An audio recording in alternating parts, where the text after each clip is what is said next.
Tonight we're in Ezekiel. We're looking at these chapters 37, 38 through 39.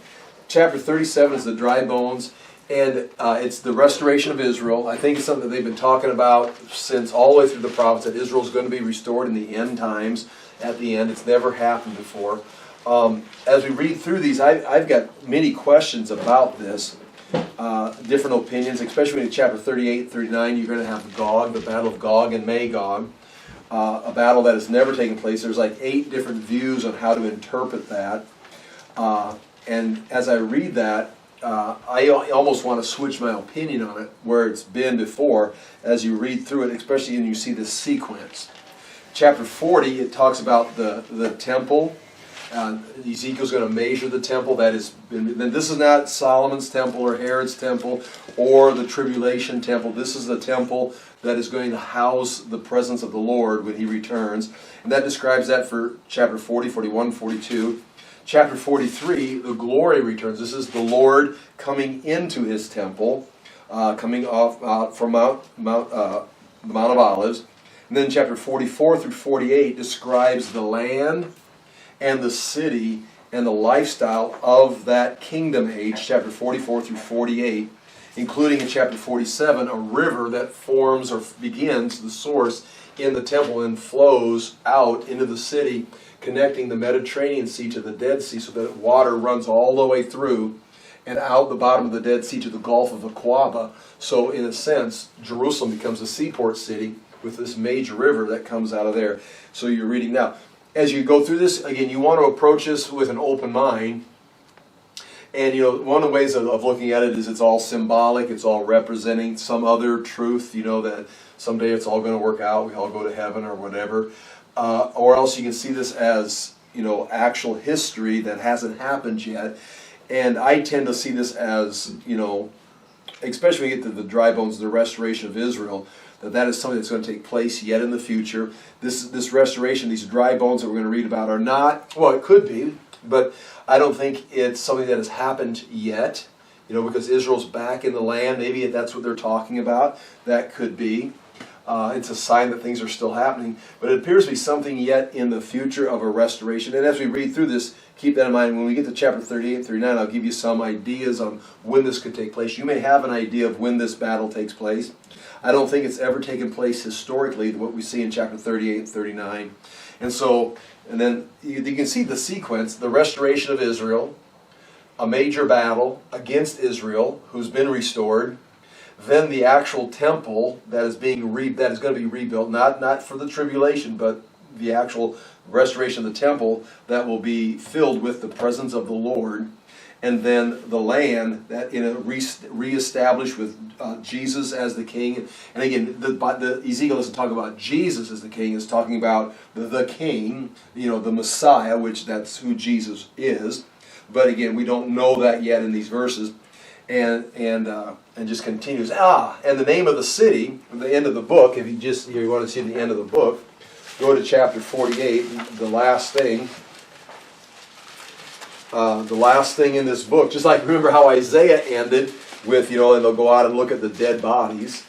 Ezekiel 48, the very last verse 35, the distance all around will be 18,000 cubits, talking about the city and the gates and all. And the name of the city from that time on will be, the Lord is there. And again, Lord is capitalized, all 4 letters, which means that's the Hebrew word Yahweh, which means Yahweh is there. The name of this city will be Yahweh is there, which again means the Messiah is now not in heaven overseeing humanity, but has now moved in and living in the city. Not like in the tabernacle or in the Ark of the Covenant, but the Lord Yahweh is living in Jerusalem, just like He said all along. So again, with that in mind, you can kind of see a sequence of this, and I think we should keep that in mind. But anyway, here we go. Let's start in chapter 37. Again, there's a crazy amount of information here. I can't do it justice tonight, but I do want to point it out as we add to our repertoire of eschatological verses beginning in Genesis, going all the way through. This is still building on it and bringing a lot of details. Jesus in His parables, Jesus in His teaching, in His references, His own eschatological teaching, built on a lot of these things. Here it is, chapter 37. The hand of the Lord was upon me, Ezekiel says, and he brought me out by the Spirit of the Lord and set me in the middle of a valley. So right here, he says, brings me out, Spirit of the Lord. I mean, this is safely to say this is now some kind of a vision that's not necessarily historically going to take place, but is symbolic. I mean, I think we're safe to say that. I mean, different than some of these other verses where you're going to have, years and historical locations. It was a valley. It was full of bones. He led me back and forth among them, and I saw a great many bones on the floor of the valley, bones that were very dry, again indicating very old. They've been there for a long time. And he asked, Son of man, can these bones live? I said, O sovereign Lord, or sovereign Yahweh, you alone know. Then he said to me, prophesy to these bones and say to them. Now, in other words, he's given Ezekiel the words that he wants spoken in this situation. And so the very words he's given Ezekiel are prophetic words that Ezekiel's now going to speak forth and write down. In other words, it's the word of the Lord that's going to be spoken through the prophet. Say to them, dry bones, hear the word of the Lord. This is what the sovereign Lord says to these bones. I will make breath enter you, and you will come to life. I will attach tendons to you, and make flesh come upon you, and cover you with skin. I will put breath in you, and you will come to life. Then you will know that I am the Lord. So he's talking to these bones, and there's going to be knowledge, there's going to be understanding, there's going to be a life come back into them. And because of that, they're going to know that he is Yahweh. So I prophesied as I was commanded, and as I was prophesying, there was a noise, a rattling sound, and the bones came together, a bone to bone. I looked, and tendons and flesh appeared on them, and skin covered them, and there was no breath in them. Oh, excuse me, and there was no breath in them. But there was no breath in them. So the flesh has come together. Now, as you look at this is almost symbolic of a resurrection. It's talking about Israel's restoration. Again, this is something that I don't think has happened yet, historically. Then he said to me, prophesy to the breath. Prophesy, son of man, and say to it, this is what the sovereign Lord says. Come from the four winds, O breath, and breathe into these slain. So they're slain. They've been killed in battle, that they may live. So I prophesied as he commanded me, and breath entered them, and they came to life and stood up on their feet, a vast army. Then he said to me, Son of man, these bones are the... Now this is nice. Now it's like, what is going on? Well, here's the interpretation. Son of man, these bones are the whole house of Israel. Key phrase, whole house of Israel. Not Judah, not northern Israel, but all 12 tribes. They say, our bones are dried up and our hope is gone. We are cut off. Therefore prophesy and say to them, this is what the sovereign Lord says. O my people, I am going to open your graves and bring you up from them. I will bring you back to the land of Israel. Then you, my people, will know that I am the Lord. When I open your graves and bring you up from them and put my spirit in you, and you will live, and I will settle you in your own land, then you will know that I, the Lord, have spoken, and I have done it, declares the Lord. So there it is pretty clear. The nation of Israel is going to be brought back. They're going to be put in their land. It mentions the spirit that's going to be placed in them, which kind of gives the idea of, like Joel talked about, the Spirit of the Lord will be poured out on all flesh. So not just breath, but His Spirit is in them. Talking about sometime after the resurrection in the beginning of the church age, or when the Spirit comes on Israel at their restoration. So when that takes place, you could say opportunities or options. Bad ideas would be Babylon, coming back from Babylon in captivity. That doesn't fit, because all Israel is restored. And we've already eliminated that as the restoration of Israel, that they're promised that they'd return from captivity, but they've been sent out again. It could be, a lot of people like the year 1948 when Israel started coming back as a nation. I don't think that's it, and that may be an indication that, history's moving towards this, but I don't think that's the case. It could be at the beginning of the tribulation, but that's kind of rough when they sign a treaty with the Antichrist and God begins to work with them. It could be at this time of the sign of the Son of Man when He appears and He seals the 144,000 during the tribulation. That could be the time period. As you read on through this, it seems like it's the final restoration at the end of the 70th week when Israel's being brought back. We talked about the highway is open coming from the north, coming from Egypt, and all of Israel's being gathered together from all the nations. They're being brought back.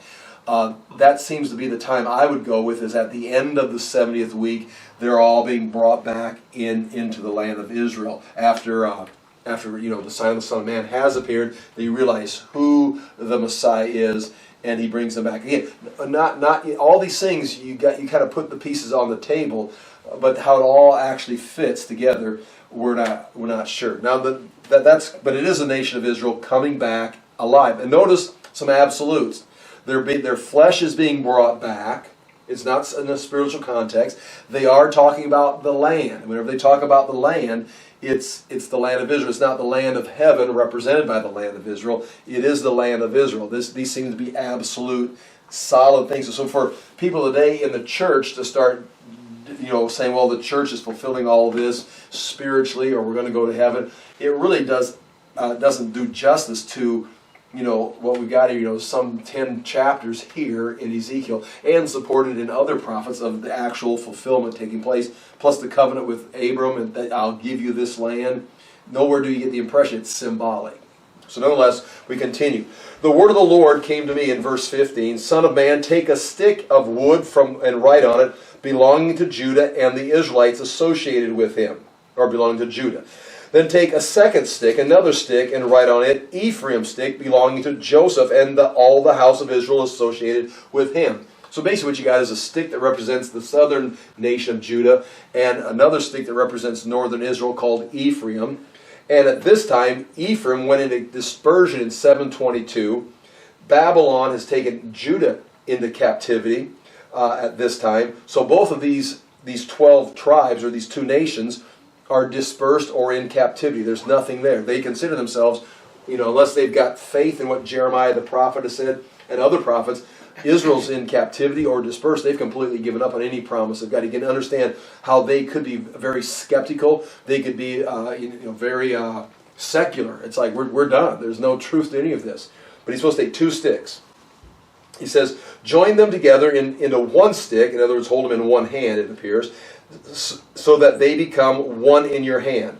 When your countrymen, and this is what Ezekiel does a lot of this, he does things that are like weird or drawing attention, and they'll say to him, when your countrymen ask you, won't you tell us what you mean by this? In other words, what are you doing? What are these two sticks? I mean, he does, not just obnoxious things, but things that are strange or weird. Why are you doing this? Then he gives him a chance to answer the question.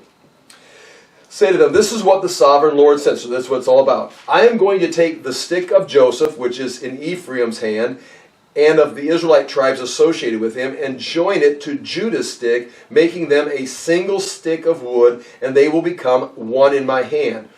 Hold before their eyes the sticks you have written on, and say to them, this is what the sovereign Lord says. I will take the Israelites out of the nations where they have gone. I will gather them from all around and bring them back into their own land. I will make them one nation in the land on the mountains of Israel. There will be one king, here it is, one king over all of them, and they'll never again be two nations, or be divided into two kingdoms. They will no longer defile themselves with their idols and vile images, or with any other offense. For I will save them from all their sinful backsliding, and I will cleanse them. They will be my people, and I will be their God. That sounds like the complete, full restoration that's taking place at the end of time when Israel's restored for the kingdom. Watch this. Verse 24, my servant David will be king over them, and they will all have one shepherd. So then there you got that resurrected David again, serving as their king. Not meaning the Lord is not ruling over David, but David is serving as king in the administration of the Lord at that time. So I mean, I think that's only if this is literal, that can only take place at that time in history. There may be signs of this or things that make us think of this, look like something like this, but it's not yet fulfilled. They'll follow my laws and be careful to keep my decrees. Now you see all their obedience. In all the prophets, Israel was always, maybe would try to come back, but they never could. They never had the heart or the ability. Now all of a sudden, they're there. They're able to do it. They're able to manifest the nature of God. Verse 25, they'll live in the land I gave to my servant Jacob. I mean, how are you going to explain that verse away? They will live in the land I gave my servant Jacob, the land where your fathers lived. Now, what do you mean the land he gave Jacob? The land where all of your ancestors lived. I mean, the land of Israel. So it's kind of absolute there. They and their children's children will live there forever. I mean, forever. And David, my servant, will be their prince forever. So now he's called a king. He's called a prince. Maybe called a shepherd. But again, that prince, he's going to be under the king, Lord Jesus, or the Messiah. And it's going to go forever. I will make a covenant of peace with them. That's interesting, a covenant of peace. What is that covenant of peace? Is that anything to do with the new covenant? Has that got to do with the covenant of peace through the blood of Jesus, the sacrificed Messiah? With them I will be an everlasting covenant. Again, that could be speaking of that very thing, the new covenant. I will establish them and increase their numbers, and I will put my sanctuary among them forever. And that's going to take place right here in these verses. With them forever. My dwelling place will be with them. That's how the book ends. The Lord is there. I will be their God, and they will be my people. Then the nations will know that I, the Lord, make Israel holy when my sanctuary is among them forever. And again, that is talking about we are now end of the kingdom age. So I think this dry bone gathering is the gathering of Israel for the final day, and then going on into the kingdom. Now comes chapter 38. Now remember, these things do not have to go in chronological order. In fact, many times they don't. They move forward, they go backwards.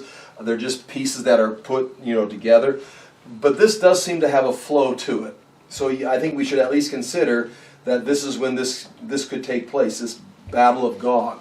Now the option, well here, let me just read this right here, the first verse, and then I'll give you some options.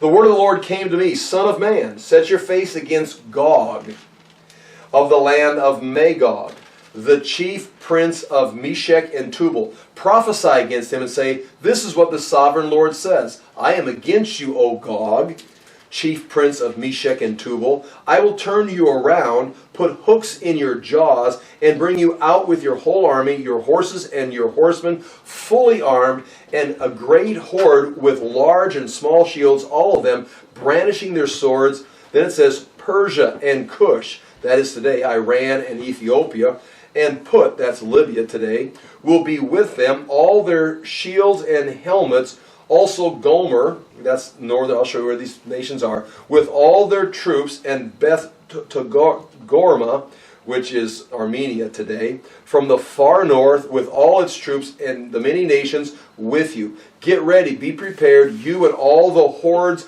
gathered around you, and take command of them. Watch verse 8. After many days you will be called to arms. In future years you will invade a land that has recovered from war, whose people were gathered from many nations to the mountains of Israel, which had long been desolate. They had been brought out from the nations, and now all of them live in safety. You and all your troops and the many nations with you will go up, advancing like a storm. You will be like a cloud covering the land. So this is an invasion from the north of the land of Israel, but it tells you the time of this. It's after the nation of Israel's been gathered from the nations. If it's this gathering, if it's this restoration, again, you can think differently than what I'm saying here, because I've been putting this together for years, moving the pieces around, trying to arrange it, kind of like trying to write a song. Where does the notes fit? But if this is the final restoration, then this invasion seems to take place after that restoration. The men moved back into the land and the Lord is set up. This seems like some kind of a battle that they're invading a people that thinks they're in the land to stay. And the Lord is going to have to then destroy Gog in this invasion. Now, some of the times, if we have a timeline here real quick, some of the times for this battle of Gog, and we don't need this stuff here right now, is, I've placed this different times, different places. Put that right. Here's the 1,000-year millennium. Here's, we'll say, the 70th week right here. Again, my 70 years and 1,000 years are not equivalently based. This would be the church age right here. This battle of Gog and Magog, it could be any time in history if you can find a place to put it. It's an invasion from the north. Nebuchadnezzar came from the north. The Persians, well, they didn't invade, they attacked Babylon. But the Greeks, the Seleucids, came from the north. This seems to be something up in, and you've got a map right there. You can see those cities or nations. It could be before the 70th week. It could be this event right here.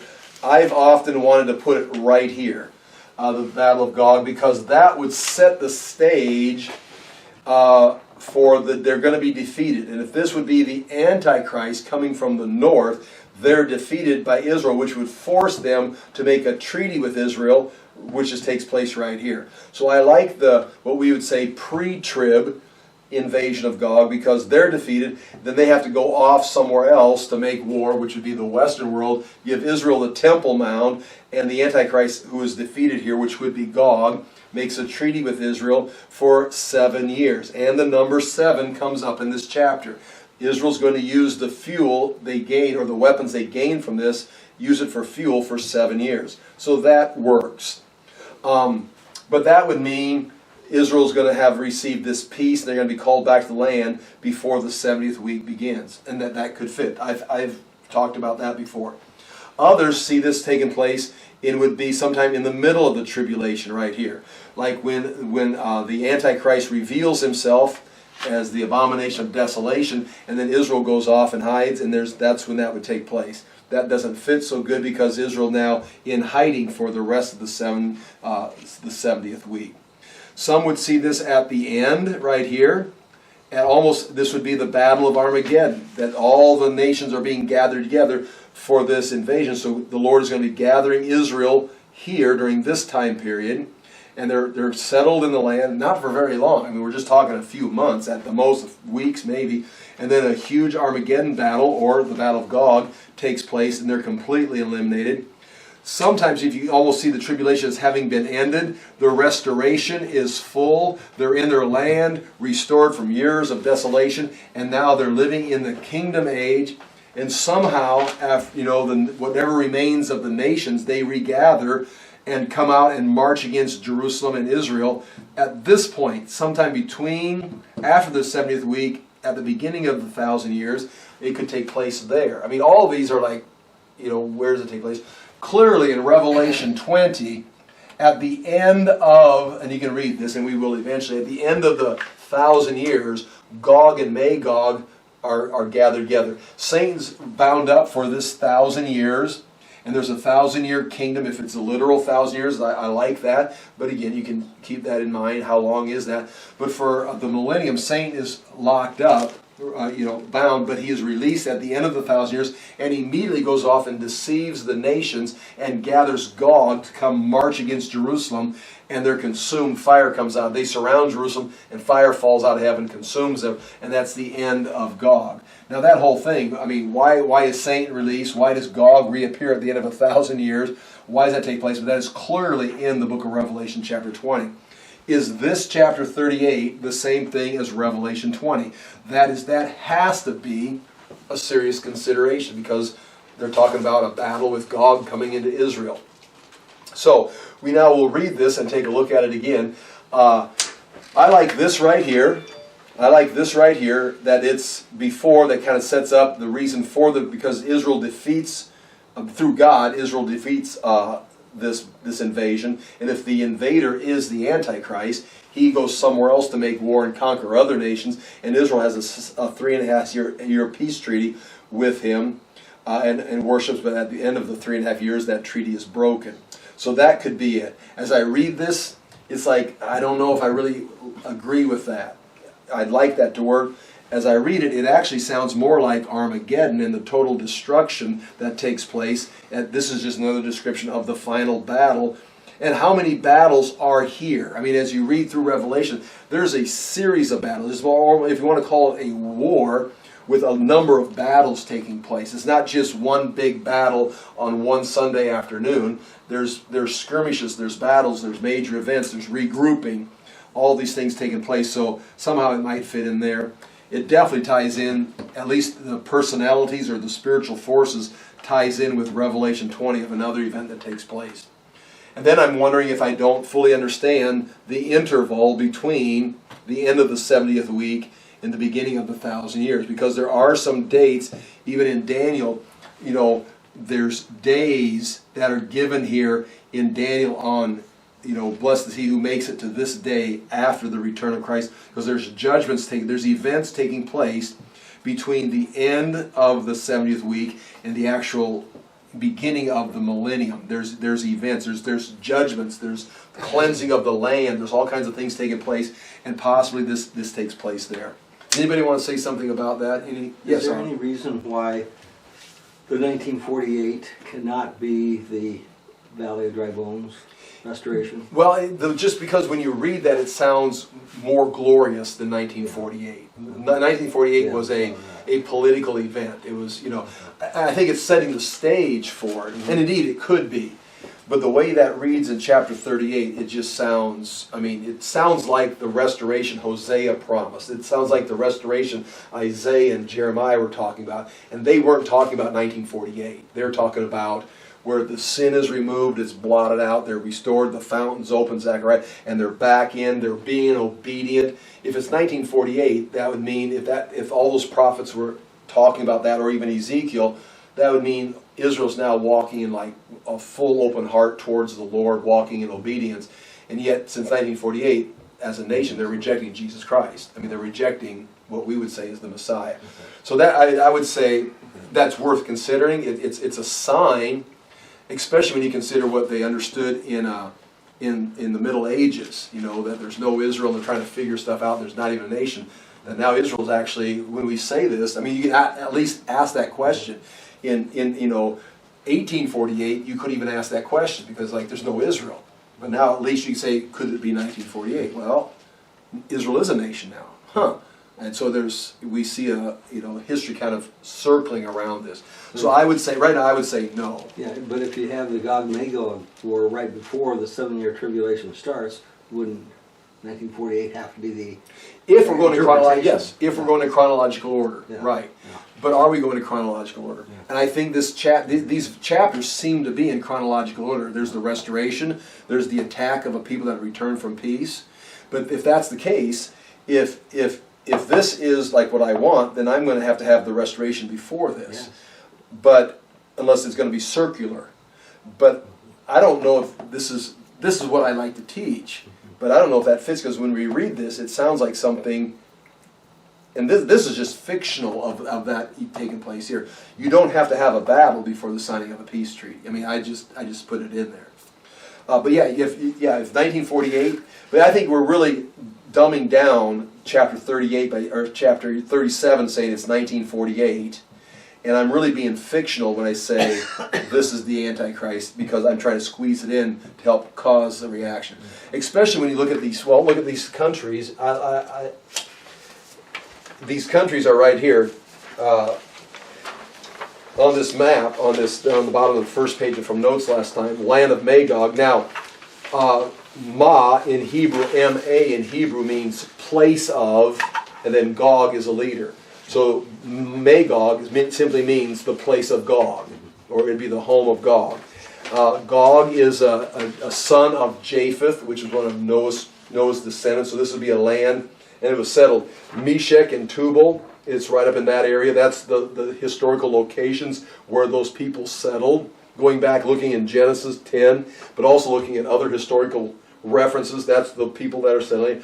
Gomer is clearly right in that area. We're talking about Turkey or eastern Turkey and going north. Pushing up into Russia, I think it's a clear fallacy. Scholars, and when I talk about scholars, I'm talking about people that actually know things, and I read the scholars, so I don't necessarily actually know things. I'm just reading scholars.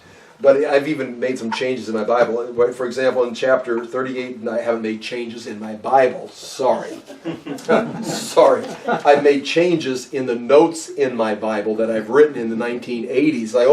Write that down. And then I've later crossed it off because other teachers, because you get in certain circles and people start, especially when you're younger, and someone's very excited about their eschatology, and you write down all their notes, only to come across actual Hebrew scholars and professors that actually know what they're talking about. And they say, well, that's linguistically impossible. That's historically inaccurate. And then you realize this guy that's all fired up about his eschatology side you have no idea what you're talking about. You're just connecting, dots. And sometimes I could be that guy that's just connecting dots, and the scholars would say absolutely not. But again, there's scholars on all camps, so just because someone rejects what you're saying doesn't mean it's wrong. You've got to kind of go with the scholars and study them. Nonetheless, I'm in chapter 38, verse 2. Son of man, set your face against Gog. That's somebody. Is it a king? Is it a demonic personality? Again, keep that in mind. Of the land of Magog, or the place of Gog. I've got in my Bible written underneath Magog, which is wrong, a wrong note, Russia. That does not mean, Magog does not mean Russia. The chief prince of Meshech and Tubal, and do you know what I have written? Because the scholar, not the scholar, but the Bible teacher back in the 80s told me this at some big mega church. Meshech and Tubal, Meshech is Moscow, and Tubal is Tobolsk, which is like not, that's, the scholars universally say absolutely not. That's not even, just because it starts with the same letter, they said it's not even close. It doesn't even mean that. So those are not the reference. Although this is clearly, as you see on this map, this is, again, when you talk about the actual place, historical places, it is north, even in the text of Scripture, it's north of Israel, but far north. It's not Syria, it's far north. It's pushing up into, Asia Minor or Turkey, and up into, Armenia, and into southern Russia. I mean, it could be the southern Russia area. But just keep that in mind, as you talk. These lands right here that are mentioned, what is unique about these lands, especially when you talk about Put and Cush and all these lands here, they are, in many cases, the terrorist states today. And they would be the ones that would come out against Israel. Now, if they're the terrorist Islamic states, say, in 100 years, 200 years, 2,000 years, when this ever takes place, who knows what it's going to be like when this actually takes place. But you can see the places on the map there where they're at and who's going to be attacking Israel and trying to snuff them out. Well, let's read this again with that in mind. And you can see the places there. And these places that are on this map, I'm going to say they're pretty solid. They're not my guesses. I mean, they're anybody that's a scholar, the word studies that have put these things together, historical references, going back into the days of the Bible, what these were referred to. These are the locations, at least they're the general areas. But anyway, say to Meshech and Tubal, and you see those are sons of Japheth. They're up there in the land of the north, under Russia, up in those states. And he says, I'm against you, O Gog, chief prince of Meshech and Tubal.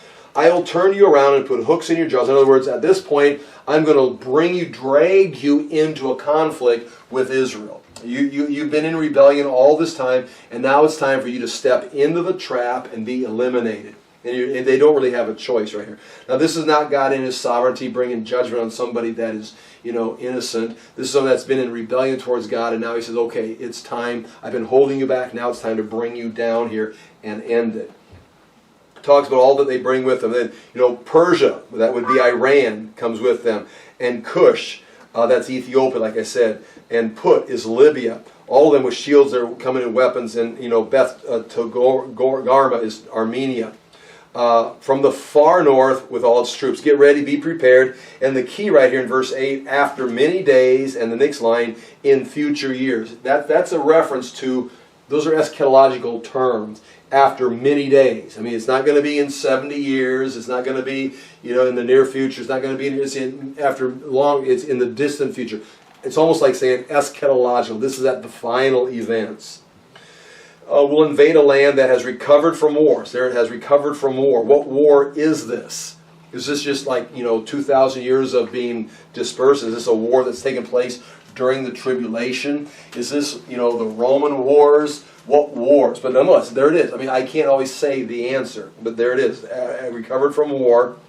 And here's whose people were gathered from many nations, not just from Babylon, but many nations, to the mountains of Israel, which had long been desolate. Again, long been desolate. It's like, when is that? Is that, that's when they were in captivity? Is that the way it's been since, 70 A.D.? It doesn't seem desolate today. I mean, there's activity there today. They had been brought out from many nations, and now all of them live in safety. And it's hard, this is something I thought about, trying to put it like, is this talking about today. You go to Israel, I mean, it's safe to go there, but there's heavy security. I mean, they're in the middle of an Islamic world. They're like a little dot in this Islamic world. But now we got some peace treaties being formed over there. Are we heading towards this safety that's going to be formed? What is the safety? But they live in safety. They live in safety today. You and all your troops with many nations. Again, this is not just one nation. Many nations coming against. God says several times, just like He says He's going to bring Israel back, there's going to be a restoration. That, in the end, He also says He's going to gather all nations to Israel to be judged. And He says that's almost like when Israel's regathered, I'm going to bring the nations for judgment. It's almost like a promise. I mean, it's a guarantee. The nations are going to come for judgment. You and all your troops and many nations with you will go up, advancing like a storm. You will be like a cloud covering the land. This is what the Sovereign Lord says. On that day, thoughts will come into your mind, and you will devise an evil scheme. You will say, this has got some descriptive words in it. Gog will say, I will invade a land of unwalled villages. I will attack a peaceful and unsuspecting people. Now understand, Israel today is not an unsuspecting people. There's borders all around. I mean, if you go down the Jordan Valley, the Rift Valley, and you look across to the Jordan River, they're going to have a fence, a security fence, a high security fence. There's lights. Then there's going to be sand that is raked. Raked sand, like, I don't know how many feet, if it's 25 feet, 30 feet of raked sand in between fences, so that they can patrol, and they can just by going down, they can see if anybody's walked or crawled over the fence. If they missed it with their security cameras, their security network missed it, we can see tracks or footprints. It's perfectly gardened, if you would, sand or dirt that's gardened just smooth, so that every day you just drive down the road and just check to see, has anybody come across? It's like, doesn't look like it unless they floated.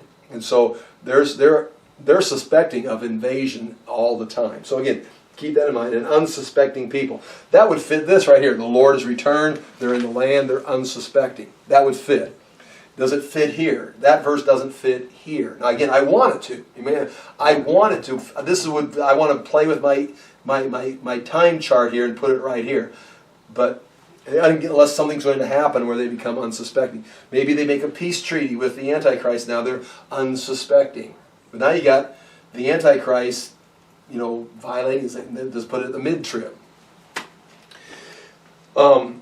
Peaceful and unsuspecting people, all of them living without walls and without gates and bars. I will plunder and loot and turn my hand against the resettled ruins. This is what Gog is saying. I'll turn my hand against the resettled ruins and the people gathered from the nations. So this, again, these are the people gathered from the nations, which screams to me, this is the final restoration. People being brought from the nations as God has promised.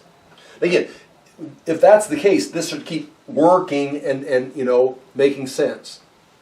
As I'm reading this is falling apart for me. This is being built for me in my mind right now. Now I've had spent years here at the pre-trib as far as this Gog, or at least suggesting it. Now it's seeming more like it's after this restoration of chapter 37, which is a chapter right before this. Sheba and Dedan, that'd be Yemen and South Edom. You can see it on there. They're towards the south. There's Sheba and Dedan down there in Cush. And the merchants of Tarshish, and Tarshish, that is, I've got that drawn there on Spain. Tarshish means a coastal city. And then we went through Jonah. There's like, maybe 8 or 12 different Tarshishes that are mapped out. There's a Tarshish in Spain, but there's several of them all the way going across the Mediterranean. It's like a city being called Portland. What is the name of your city? We're a port city. We are a port on the coast, so we call ourselves Portland. Well, how many Portlands are there? Well, you think of one, but there might be 50 Portlands. It's like there's many. So Tarshish is not necessarily just one city. It means a coastal city, a seaport city. So anyway, Sheba, Dedan, and the merchants of Tarshish and all of her villages will say to you, have you come to plunder? So there's going to be rebuke by Sheba and Dedan, and it appears the western lands, the traveler, the traders coming from the west saying, wait, Gog, what you're doing, you're coming to plunder. This is not your right to come in here. You're seen as a plunder. So you got nations to the south and to the west being critical of Gog, saying, we know what you're doing. And again, this is not like fake media. This would be, they're actually, this is actually what the deal is. We'll say, have you come to plunder? Have you gathered your hoards to loot, to carry off silver and gold, to take away livestock and goods, and to seize much plunder?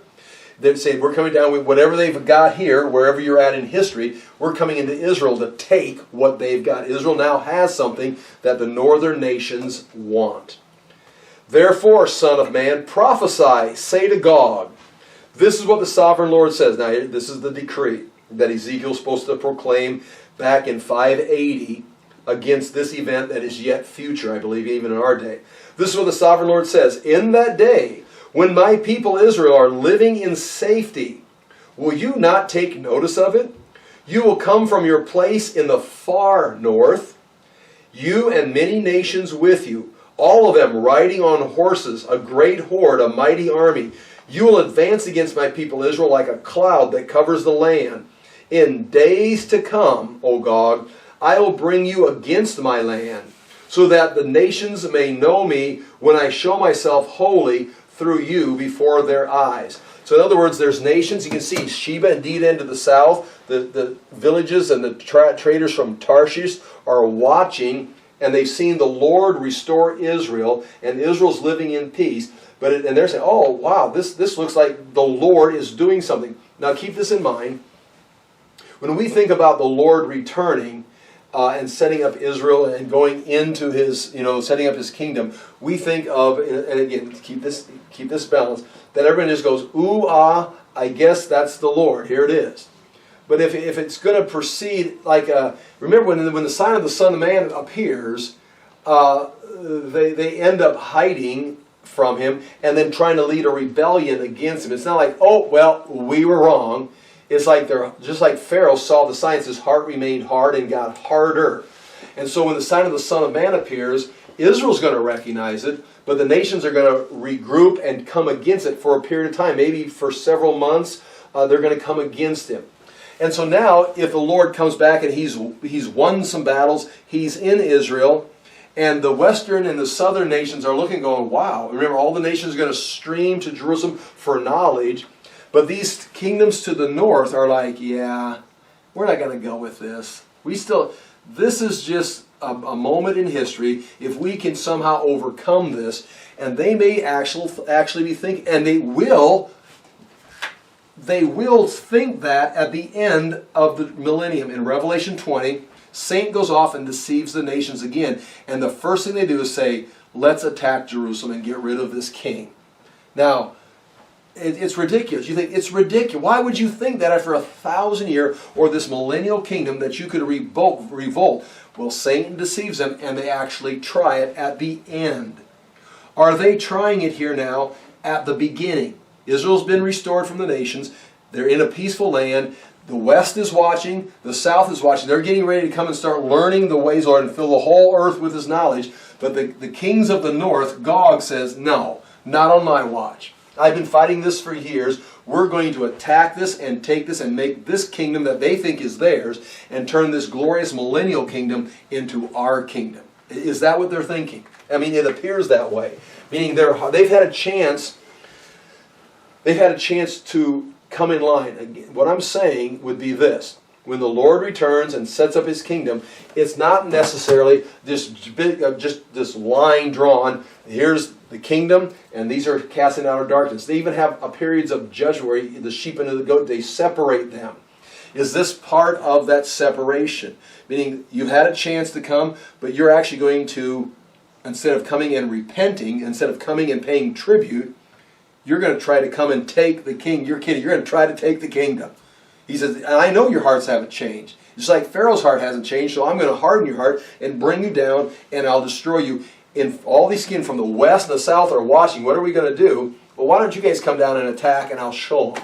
And you're laid waste, and all the nations go like, ooh, all right, I think he is serious. I think this is the king.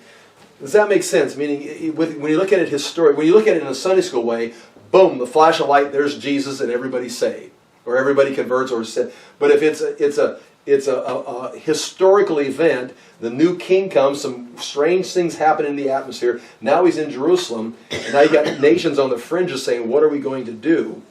Could this be them? Well, I mean, here it is. He says in verse 16, you'll advance against my people Israel like a cloud that covers the land. In days to come, O Gog, I will bring you against my land, so that the nations may know me when I show myself holy through you before their eyes. The nations need a demon. I need a Pharaoh to beat up. Would you come down here, please? And then I destroy you on the mountains. It's like, there. Does anybody have any questions? Like, whoa. They're now convinced. They just saw Gog get annihilated. This is what the sovereign Lord says. Are you not the one I spoke of in former days by my servants, the prophets of Israel? At that time they prophesied for years that I would bring you against them. Meaning the prophets were saying, the king of the north is coming, the king of the north is coming. He says, they've been saying this for years, and I've never allowed it to happen. It's now going to happen. This is what will happen in that day when Gog attacks the land of Israel. My hot anger will be aroused, declares the sovereign Lord. In my zeal and fiery wrath I declare that at that time there shall be a great earthquake in the land of Israel. The fish of the sea, the birds of the air, the beasts of the fields, every creature that moves along the ground, and all the people of the face of the earth will tremble at my presence. Now when you start hearing this, earthquake, his presence, are we going back to here? You see, now consider this. The sign of the Son of Man appears somewhere here, and the nations mourn, right after the halfway point. Are we talking about here? And the nations are going to see the judgment. Is he talking about the wrath being poured out? So are we talking pre-trib? Are we talking somewhere in the middle time? Are we talking here, right? Is it Armageddon? Or is it after Armageddon, after the land has been established and the people are living in the land peacefully? And you understand, I'm presenting all of these because one of them's right, or is it distant future? Nonetheless, great earthquake, everybody's trembling in my presence. The mountains will be overturned, the cliffs will crumble, and every wall will fall to the ground. I will summon a sword against Gog on all my mountains, declares the sovereign Lord.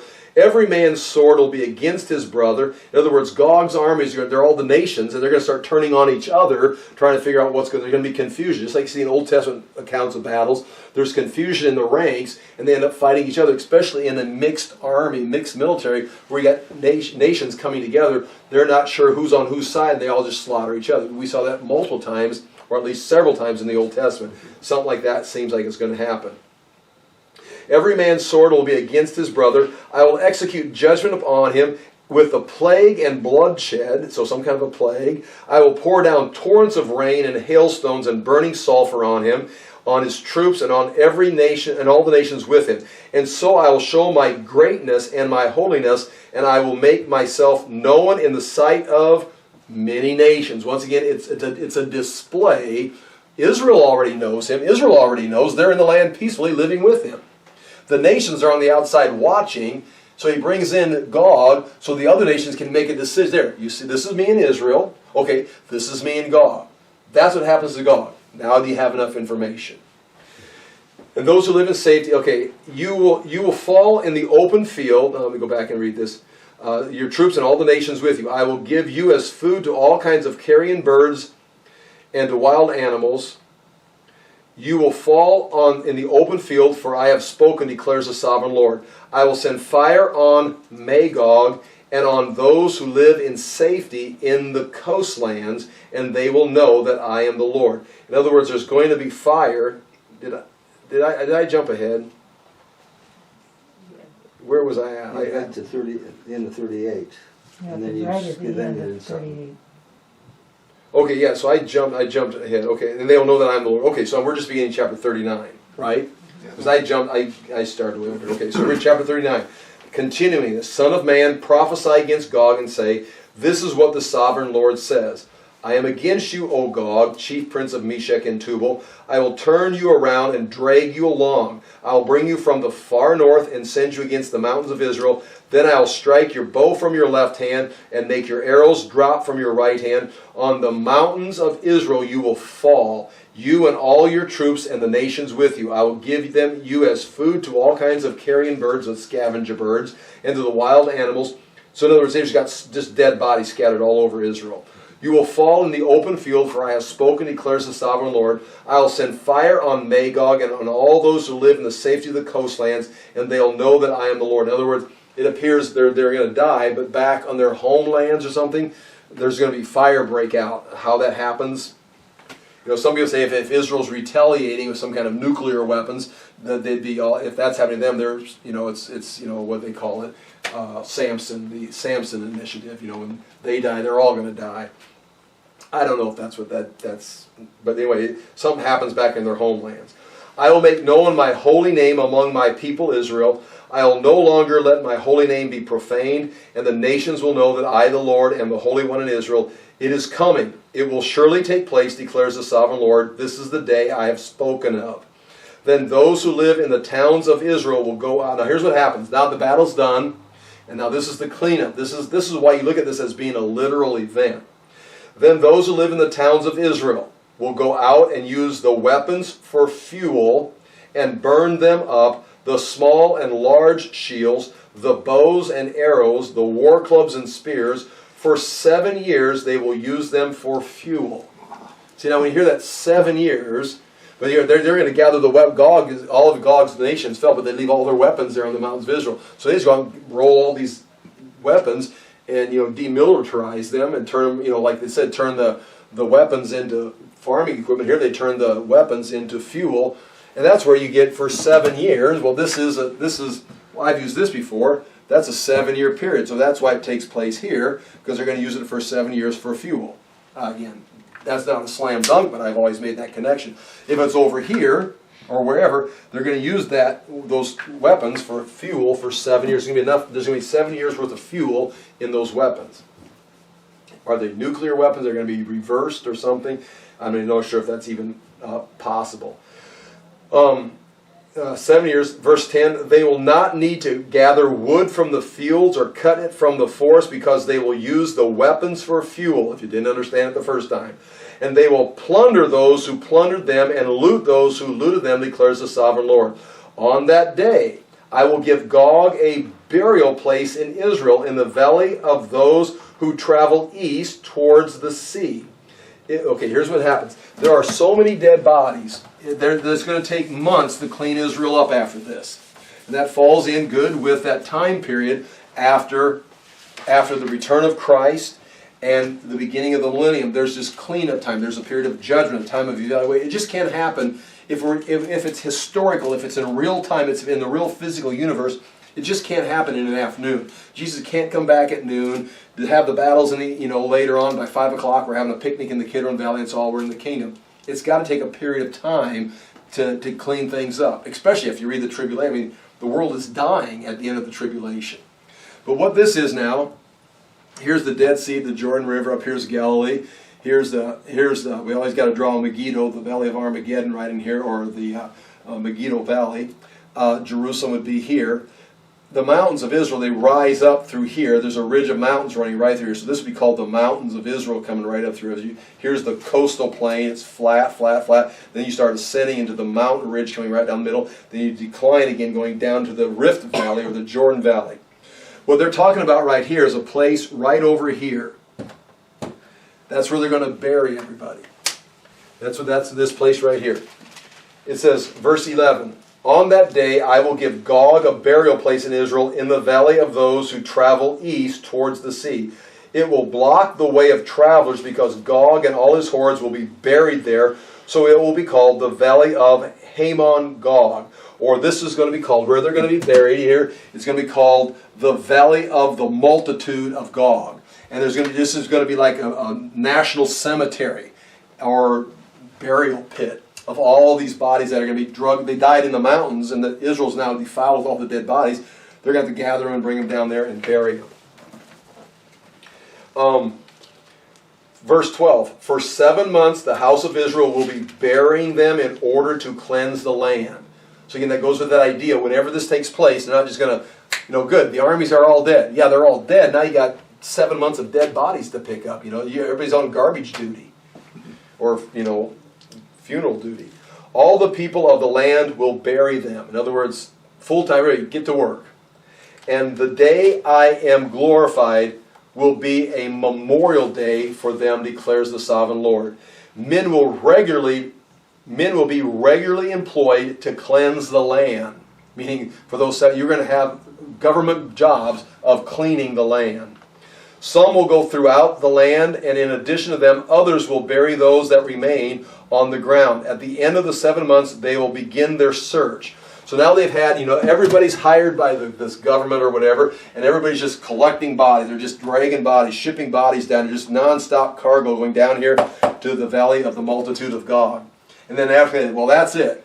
Now you're going to bring out the special forces, and they're going to sweep the land because there's going to be like body parts here and things because things have been decaying. Arms fell off the wagon or off the truck. They're just going to go through, and they're going to go through and do the detail. They just had massive cleanup. Now it's at the end of 7 months, verse 15, they will begin their search. As they go through the land and one of them sees a human bone, he'll set up a marker beside it until the grave diggers have buried it in the valley of Haman Gog. Also, that's the multitude of God. Also, a town called Hay Manoah will be there, and so they will cleanse the land. So here, there's going to be a town breakout right here or wherever. There's going to be a town. What's that town for? Well, people got to eat and sleep. They've got to go out to, get supper. So there's going to be a town is going to form, and their job is to oversee Arlington Cemetery or, Gog's burial place here. So they're going to have 7 months of cleaning and taking bodies. Then they're going to have people put markers, like if they're, by that time the flesh is decaying, they're just going to have bones laying around. They put a marker up, and then a wagon comes by, or a semi comes by, or whatever, a hearse comes by, a garbage truck comes by.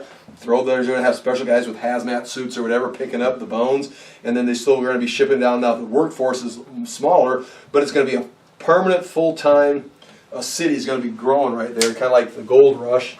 This is the bone rush.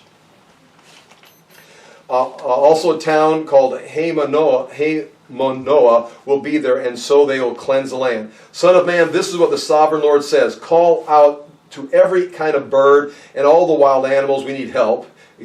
Assemble and come together from all around to sacrifice to the sacrifice I'm preparing for you, the great sacrifice on the mountains of Israel. There you will eat flesh and drink blood. Now, does this sound familiar? This sounds like the end of Revelation, where all the horse and riders and they're all killed in the last battle. That matches up in the time sequence, but also the way it's described. There you'll eat the flesh and drink blood. You'll eat the flesh of mighty men and drink the blood of princes of the earth, as if they were rams and lambs and goats and bulls, all of them fattened animals from Bashan. Again, that's almost not word for word, but that's the same attitude you see at the end of Revelation.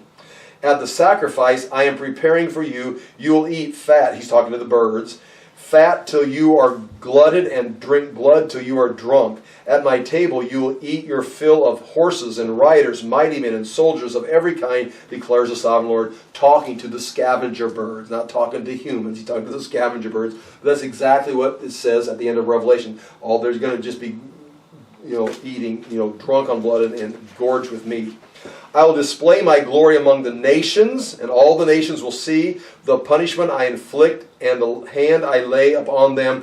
From that day forward, the house of Israel will know that I am the Lord their God, and the nations will know that the people of Israel went into exile for their sin because they were unfaithful to me. So in other words, why was Israel in dispersion for 2,000 years? Because they were disobedient to the Lord. It's like, so that was true. The reason they were dispersed was because of their disobedience, and now they've been brought back. Because they were unfaithful to me. So I hid my face from them and handed them over to their enemies, and they all fell by the sword. I dealt with them according to their uncleanness and their offenses, and I hid my face from them. Therefore, this is what the sovereign Lord says, I will now bring Jacob back from captivity, and will have compassion on the people of Israel, and will be zealous for my holy name. They will forget their shame and all the unfaithfulness they showed towards me when they lived in safety in their land with no one to make them afraid. When I have brought them back from the nations and have gathered them from the countries of their enemies, I will show myself holy through them in the sight of many nations.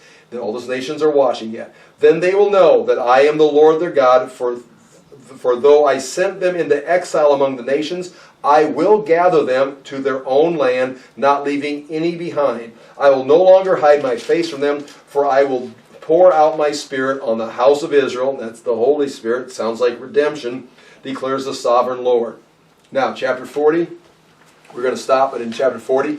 In the 25th year of our exile, that would be the year 573 BC, at the beginning of the year, on the 10th of the month, in the 14th year, after the fall of the city of Jerusalem in 586, on that very day the hand of the Lord was upon me, and He took me there. He took me to Jerusalem. In chapter 2, or verse 2, in visions of God, He took me to the land of Israel and set me on a very high mountain on whose south side were some buildings. Now, do you see very clearly in chapter 40?